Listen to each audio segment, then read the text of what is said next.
Remember that kid? The one who swore he'd scale mountains and build empires?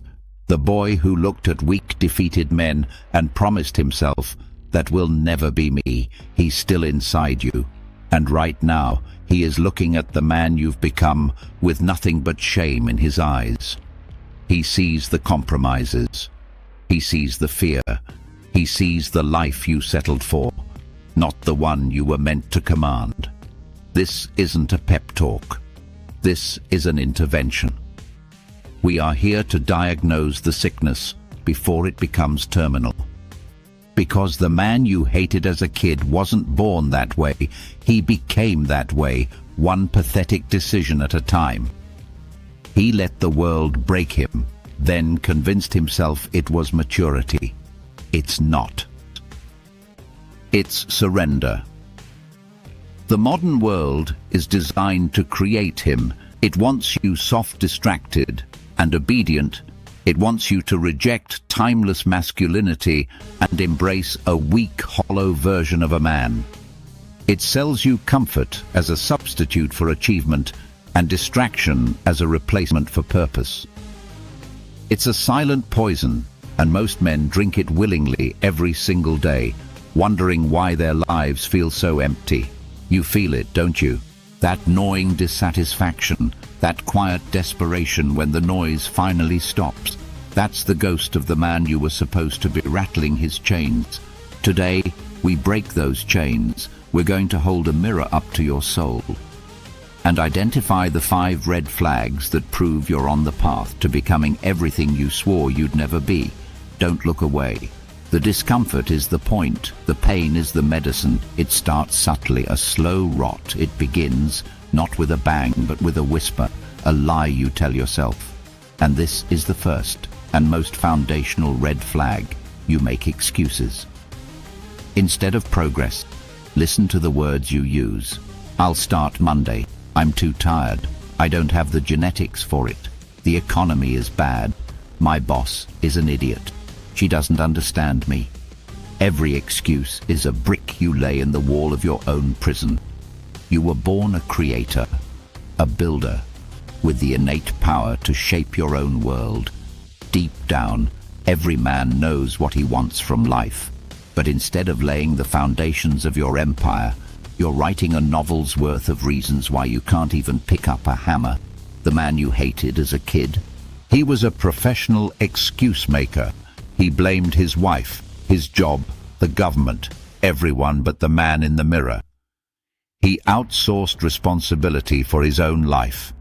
Action is the only antidote.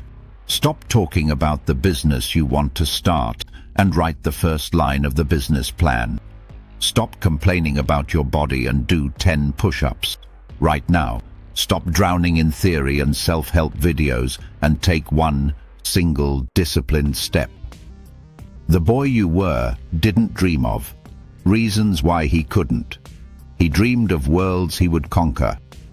Excuses are the assassination of those dreams. Kill the excuses, or they will kill the man in you. When you master the art of the excuse, you've cleared the path for the second, soul-crushing red flag. You traded your mission for a paycheck. There was a fire in your gut once, a calling, something you would have done for free because it made you feel alive. Maybe it was art, music, building things, competing, exploring. It was your mission. Now, look at your life. Did you trade that mission for a comfortable cage? For a job you tolerate, a salary that keeps you just compliant enough not to leave a life that is fine? Fine is the foulest 4-letter word in the English language. It is the sound of a spirit giving up. The man you hated as a kid was a ghost in his own life. He worked a job that chipped away at his soul, came home and numbed the pain with television and cheap beer. His passions became dusty relics in the attic of his mind. He lived for the weekend, a fleeting 50 hours of escape from a life he actively built but refused to own. A man without a mission is not a man. He is a biological machine waiting to be decommissioned. Your mission is your driving force. It's the reason you get out of bed with fire, not dread. It's what separates the kings from the drones. A king isn't defined by a crown, but by the unapologetic pursuit of his own goals on his own terms. If your mission is gone, your life has no North Star. You are adrift. Find it, reclaim it, even if it's just for 1 hour a day. That 1 hour of living on purpose will do more for your soul than a lifetime of comfortable misery. Don't let that fire go out.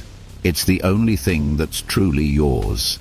This leads directly to the collapse of your character, the third red flag, the one that signals the death of your integrity. Your word is worthless, and it starts with the promises you make to yourself.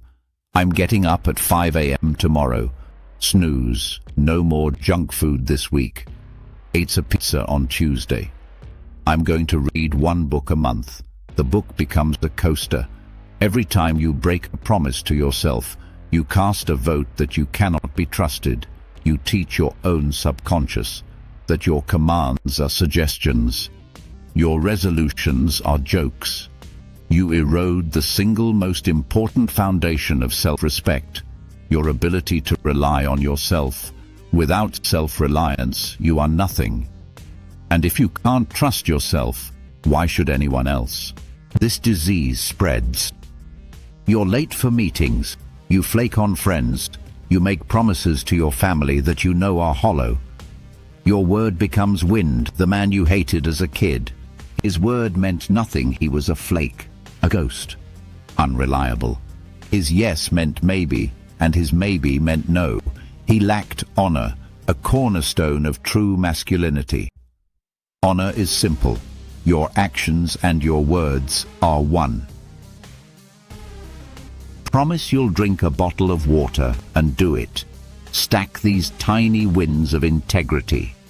Rebuild the trust with the one person who matters most, yourself. A man's power is rooted in the certainty that when he gives his word, worlds move. Make your word iron. When your word is worthless and your mission is dead, what's left? The fourth red flag, the anthem of the week. You complain more than you build. Turn on the news. Scroll through social media. Listen to the conversations at work. It's a symphony of complaint, a chorus of victimhood. The government, the system, the rich, the poor, the weather, everyone and everything is to blame for the state of their lives. Victims complain. Warriors build. The complainer sees problems everywhere and uses them as an excuse for his inaction. The builder sees problems everywhere and sees them as opportunities for his action. The man you hated as a kid was a professional complainer. He sat on his throne of bitterness, judging the world, analyzing its flaws, and contributing nothing to its betterment.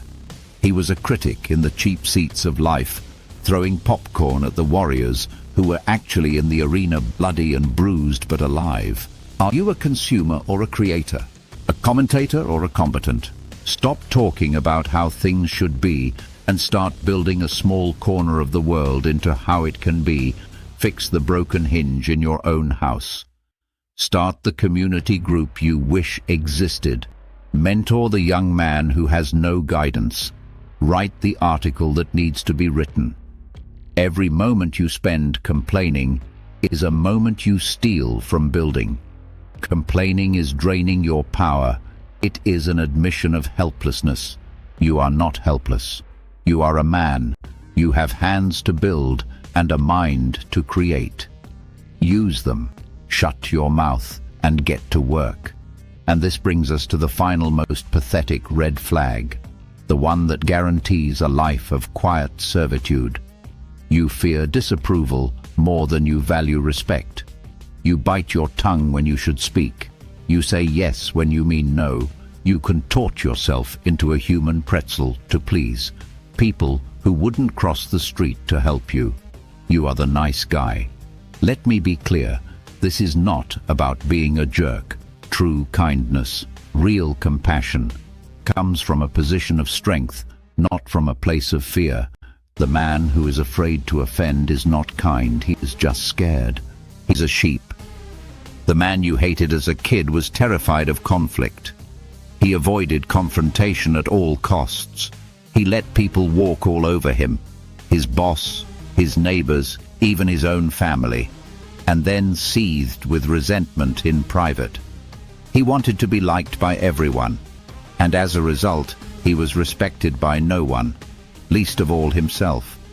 He became a man who was easy to manage. Respect is not given to the agreeable, it is earned by the man with a spine, the man who can stand firm on his principle, even if it makes someone uncomfortable, the man who can deliver a hard truth with compassion, the man who can set a boundary and defend it. People don't have to like your decisions, but they will respect the man who has the courage to make them. As a man, you must be capable of being dangerous, yet choose to be peaceful. That is the mark of a proper kind of man. If you're harmless, you're not good. You're just ineffective. Stop trying to be liked. Start striving to be respected. The approval of the crowd is fickle and worthless. The respect you earn from being a man of principle is eternal, so there they are. 5 alarms ringing in the halls of your soul. The excuses, the dead mission, the worthless word, the constant complaining, the fear of disapproval. Do you recognize yourself in any of them? Good. That recognition is the first spark in the darkness. That shame you feel is not your enemy, it is your fuel. The boy inside you isn't dead. He's waiting. He's waiting for you to pick up the sword you dropped. He's waiting for you to remember the promise you made. This is not a game. The war for your soul is waged right now in the choices you make today. You can click off this video and go back to the morphine of distraction, letting the man you hate win, or you can decide right now that the surrender is over. The fight is on, the choice is yours. No one is coming to save you if this lit a fire under you. Hit the like button. Not for me, but as a declaration to yourself that you heard the call. If you are ready to stop being a spectator and start being a warrior, then subscribe. This channel isn't entertainment. It's an armory. Now stop watching. Go do the work.